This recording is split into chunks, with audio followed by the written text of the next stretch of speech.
Esta moneda tiene dos caras. En una, existe un país, la cotidianidad e interacción social que dinamiza las relaciones humanas tangibles, con una organización social y un país estructurado en gobierno. En la otra, existe un territorio digital, intangible pero real, donde ustedes pasan más de 12 horas al día. Es un espacio etéreo que influye e impacta nuestra vida, pero ¿qué hay más allá de lo evidente? ¿Cuál de las dos caras está decidiendo tu futuro? Buenas tardes a todos. Soy el doctor Luis Alejandro Díaz y quiero agradecerles el haberse tomado el tiempo para estar aquí hoy, en este interesante ciclo de ponencias, en el marco del foro chat Tecnología, Soberanía y Paz. Para mí, es un placer en esta oportunidad poder abordar desde mi perspectiva una visión amplia y subjetiva de un tema muy poco analizado, como lo es el impacto de la simbiosis tecnológica en el ámbito político, económico y social. En esta ponencia titulada Soberanía tecnológica frente al colonialismo de datos, un camino para la paz sostenible. Debido a lo corto del tiempo, realizaré un análisis crítico que me permita desarrollar una idea, que sirva de chispa generadora y que estimule la curiosidad de todos ustedes, con el fin de investigar, conocer y ahondar más para entender mejor este tema. Comencemos entonces.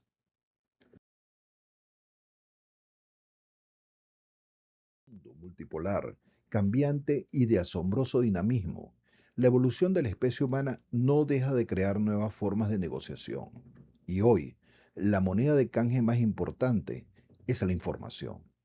Miles y miles de exabytes fluyen diariamente a través de millones de kilómetros de cables y fibras, satélites y nuevas formas de comunicación que emergen desde poderosas transnacionales que dominan esta información. El 99% del tráfico internacional de Internet y datos en América Latina viaja por cables submarinos de fibra óptica. En este año 2026, el 87% de los datos generados en América Latina se procesan en servidores ubicados en Estados Unidos, Chile, Brasil y México. Estas redes conectan directamente con los principales centros de datos de hyperscalers extranjeros, como lo son Google, Meta, Amazon y Microsoft. Por lo que cada búsqueda, cada transacción bancaria, cada correo, cada mensaje, cada historia clínica de un paciente latinoamericano atraviesa fronteras sin control jurisdiccional, es almacenada y yace en un servidor extranjero, por lo que el mundo se mueve cada vez más rápido y los polos de poder se deslizan a los terrenos digitales.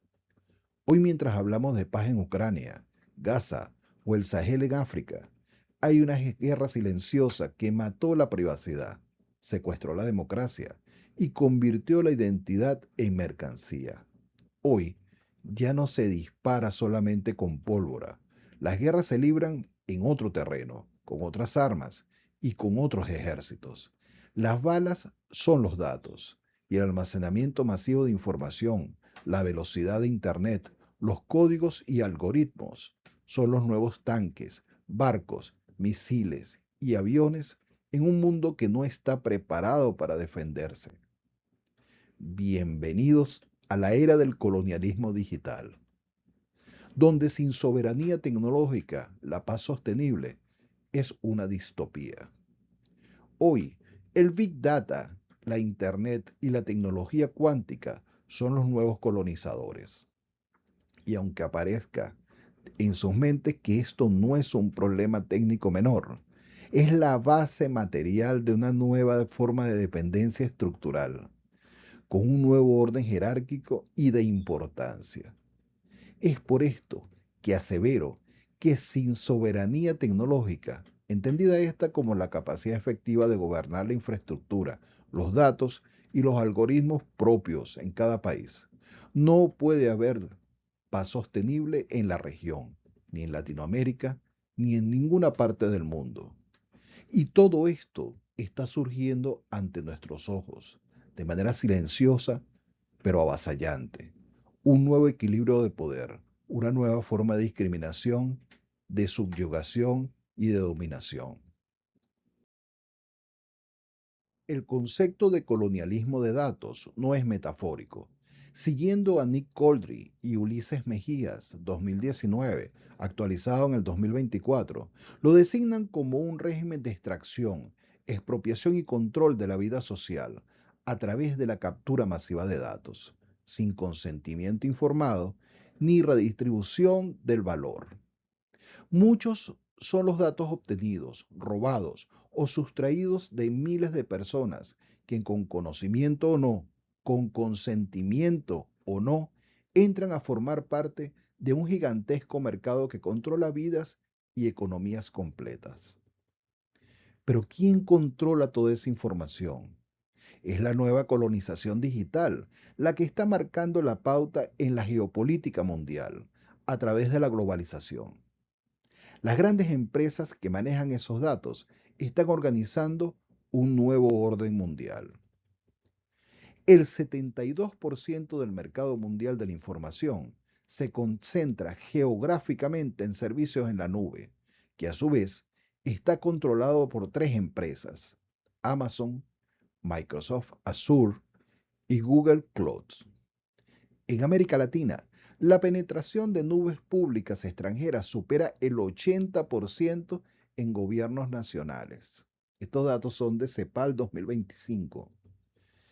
Existe algo llamado asimetría normativa.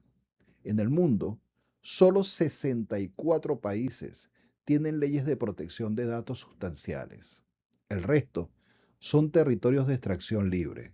Mientras tanto, el mercado global de datos personales alcanzó un valor de 280 mil millones en el año 2025.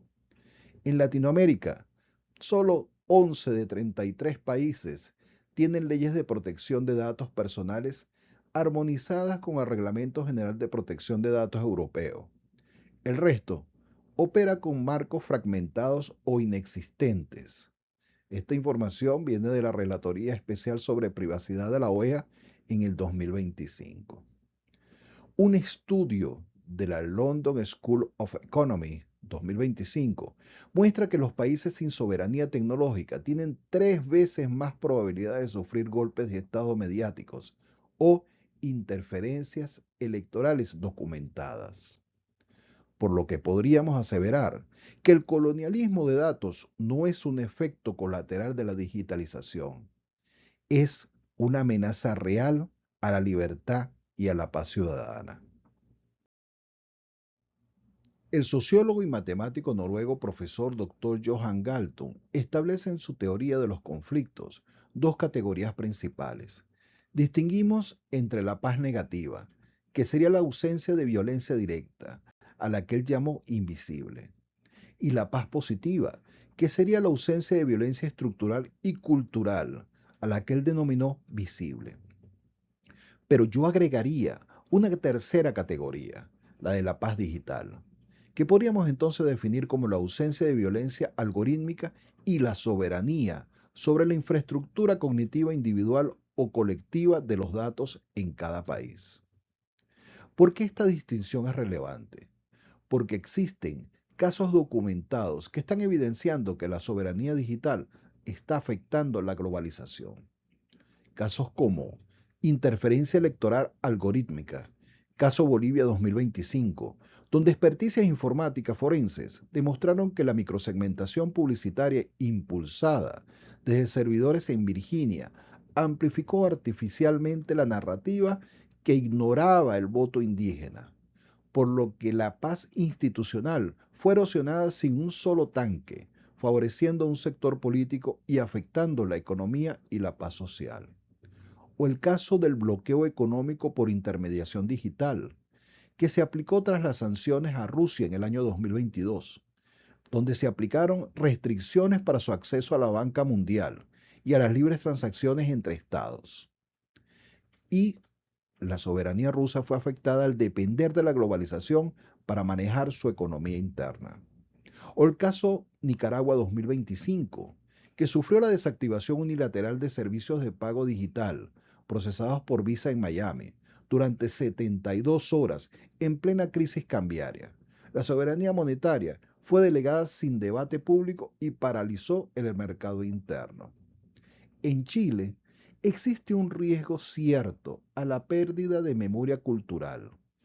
Como dato curioso, les diré que los archivos digitales del Museo de la Memoria en Chile sobre violaciones de los derechos humanos están alojados en la nube de Oracle, con servidores en Texas. Un cambio de política comercial podría borrar 40 años de historia en un solo clic. La paz sostenible requiere infraestructura digital neutral, confiable y local. Si no controlas tus datos, no controlas tu territorio. Y si no controlas tu territorio, la paz es un préstamo con intereses de guerra. Por lo tanto, la paz sostenible en América Latina exige no solo el fin de la violencia armada, sino el control democrático de las infraestructuras digitales que yacen en ella y que organizan a su vez la vida colectiva de cada uno de sus habitantes.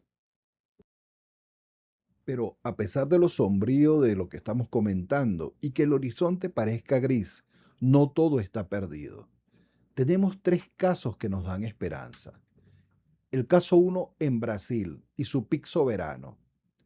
El sistema de pagos instantáneos del Banco Central Brasilero procesa más transacciones que Visa y Mastercard juntas en ese país. Es de código abierto, trazable y sin intermediación de extranjeros.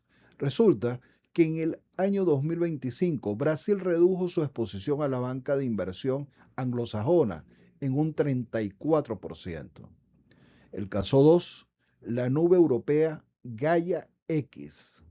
Tras años de discusión, en el año 2026 entra en operación la primera capa de certificación de nubes locales europeas con estándares propios, convirtiéndose en un cordón sanitario digital frente a la extorsión de precios y condiciones de Amazon y Microsoft Azure. Y el caso 3, el salto de Ruanda. Sí, Ruanda, la de África, con el 90% de cobertura 5G nacional y una nube pública estatal, la telefónica se llama Nogic. Ruanda aloja datos gubernamentales y de salud en suelo ruandés a un costo de 120 millones de dólares, pero ahorró 450 millones en licencias extranjeras desde el año 2023. ¿Cuál es la moraleja de esto? La soberanía tecnológica no implica aislarse, es negociar con poder de fuego digital y reglas claras para un trato equitativo y justo. Porque no se trata de bloquear a Google, sino de tener un Google propio si mañana cierran la llave. Anticipo que a estas alturas pueden aparecer dos posibles objeciones en quien me escucha, las cuales son razonables y que son muy pertinentes a esta exposición. Y aprovecho entonces para responderlas. La primera pudiese ser, la soberanía tecnológica es una ilusión en un mundo interconectado y terminaría en fragmentación y pérdida de eficiencia. Pues la respuesta sencilla es, la evidencia muestra lo contrario. India con UPI, China con su nube nacional y Brasil con PIX no se desconectaron del mundo, mejoraron su posición negociadora. La soberanía no es autarquía, es fortalecer la capacidad de veto mediante un codiseño eficiente que permita una respuesta soberana ante la dominación. La eficiencia sin control es servidumbre voluntaria. La segunda pudiese ser, los costos son prohibitivos para la región. Pues la verdad es que los costos de no hacerlo son mayores. Según un estudio de CEPAL en el año 2025, la fuga de recursos por conceptos de licencias, almacenamientos y publicidad conductual alcanzó en el 2025 los 22 mil millones de dólares en América Latina, lo que equivale al 0.4 del PIB regional. La paz sostenible empieza cuando cada gobierno exija la inversión de fondos soberanos dirigidos a crear una infraestructura open source, como la de Estonia o España, con el llamado chip nacional. Establecer la prohibición de la extracción algorítmica sin consentimiento explícito y renovable. Esa ley ya existe en California, pero no en La Paz, en Nairobi, ni mucho menos en Venezuela. Establecer mecanismos y propulsar legislaciones que protejan a sus ciudadanos de la extracción algorítmica, dejando de subestimar la importancia de los datos digitales individuales. Pudiesen crearse tecnologías que sean propias, que sustituyan e independicen a los estados del control absoluto de las grandes empresas que manejan información. ¿Cómo podríamos ayudar? Pues comenzar a utilizar las alternativas disponibles de Linux, NetCloud o Signal, que es la aplicación para sustituir o que podría sustituir al WhatsApp. Exigir en sus trabajos que los datos se alojen localmente en servidores NAS. Promover la regulación de la Big Data y la privacidad de la identidad digital. El colonialismo de datos no es un accidente ni una externalidad. Es el modo de producción de la paz negativa contemporánea. Una paz sin balas, pero con servidores extranjeros, dictando los términos de la existencia humana cotidiana. El colonialismo de datos no es una metáfora, es la tercera fase del imperialismo. Primero fue la conquista de territorio, luego la apropiación de los recursos naturales y ahora la apropiación de la huella cognitiva de 5.000 millones de personas. Para que la paz digital sea sostenible, se debe comenzar por exigir desprivatizar la infraestructura cognitiva y democratizar la gobernanza algorítmica. No se trata de construir un muro digital, se trata de decidir colectivamente qué puertas se abren, quién tiene las llaves y bajo qué reglas. Estamos dispuestos a construir soberanía tecnológica, aunque esto signifique enojar a los imperios digitales, porque si no, prepárense para la guerra más silenciosa y perpetua a la que se pueden o de la que pueden tener noción en la era actual, la que se va a librar con su huella digital sin que ustedes lo sepan. Bueno, espero que les haya gustado la presentación y el tema que escogí desarrollar para ustedes en esta oportunidad. Aunque el tiempo ha sido corto, he tratado de condensar las partes más importantes del tema con el fin de que puedan desarrollar a partir de aquí sus criterios y esto los estimule a investigar más de cerca el tema, con la conciencia de que diariamente estamos en presencia de sucesos que están cambiando al mundo tal cual como lo conocemos. Y aunque no lo percibamos, nos está afectando a todos. Muchísimas gracias por su atención.